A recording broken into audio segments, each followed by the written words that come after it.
ये शिप जा रहा है एक आइलैंड के ओर। देखते ही देखते वो शिप आइलैंड पर आकर रुकता है।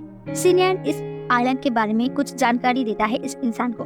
आइलैंड में सब कुछ बहुत ही अद्भुत सा था और उसी आइलैंड पर रहता था एक आदमी जिसका नाम है ग्लूनर। ग्लूनर से बात करने जब सब जाते हैं तब ग्लूनर सभी को इग्नोर करके भगा देता है। थोड़ी ही देर में शिप के सभी मेंबर इस आदमी को आइलैंड पे अकेला ही छोड़कर चला जाता है। दरअसल इस आइलैंड पर ये इंसान 1-2 साल के लिए रहेगा, इसी आइलैंड और इस समंदर की वेदर अपडेट के लिए। सो ये इंसान थोड़ी देर में इस आइलैंड पर एक घर ढूंढकर वहीं पर रहने लगता है, पर अचानक रात होते ही देखा जाता है उसी के घर में हमला होती है। वो इस आइलैंड पर नया था तो इसीलिए ज्यादा रिस्क ना लेकर वो अंडरग्राउंड में चला जाता है और पूरी रात वहाँ पर ही बिताता है। अगले दिन वो काम करते हैं और पर रात में फिर से वही हादसा होती है। अब वो जाता है ग्लूनर के पास, पर ग्लूनर उसे आज भी इग्नोर करता है। अब इस रात का हमले के लिए वो सारे इंतजाम करता है। उसी रात हमले के समय वो आसपास के सारे जगह पर आग लगा देता है और आज रात हमले से बचकर निकल आता है घर से बाहर। सुबह होते ही एक अजीब सी जानवर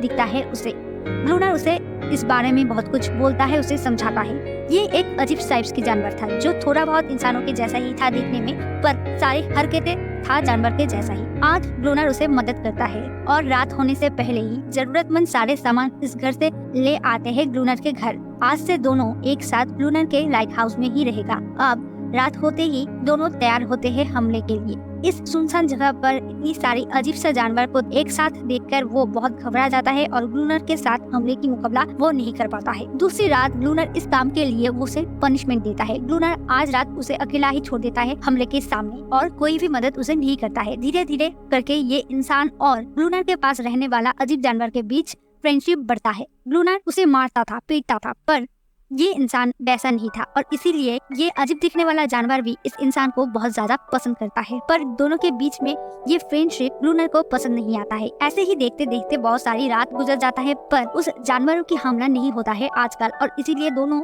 इस बात की टेंशन में आ जाता है। पर एक रात अचानक और भी ज्यादा जानवरों की हमला एक साथ हो जाती है और हमले से बचने के लिए वो दोनों आसपास की जगह पर बॉम्ब ब्लास्ट कर देता है और इसी कारण बहुत सारी जानवरों की एक साथ मौत हो जाती है और उस हमले पर ग्लूनर के पास रहने वाला उस जानवर का भी मौत आज हो चुका था। ये इंसान एक समाधि बनाता है और उस जानवर को याद करता है। ये सब जानवर इन दोनों को मारना नहीं चाहता है, ये बात पूरी तरह से समझ जाती है ये दोनों, और इसीलिए दूसरी रात अजीब दिखने वाला सारे जानवर के साथ वो दोस्ती करने आता है, पर ये दोस्ती भी ग्लूनर को पसंद नहीं आता है। इसी कारण ग्लूनर उसे बहुत पीटता है, पर तब तक सारी जानवर ऊपर से हमला कर देता है। अब ग्लूनर के पास बचने का कोई रास्ता नहीं था। सारे जानवर एक साथ ग्लूनर के ऊपर हमला कर देता है और उसे मार देता है। मूवी के एंड में हम देखते हैं उसी आइलैंड पर ये इंसान ग्लूनर बन के ही रहता है ताकि ये सब जानवर ग्लूनर के जैसा आदमियों से बच जाए और इस धरती पर जिंदा रह सके। सभी जानवर ग्लूनर के ऊपर हमला इसीलिए करता था क्योंकि उसी जानवर में से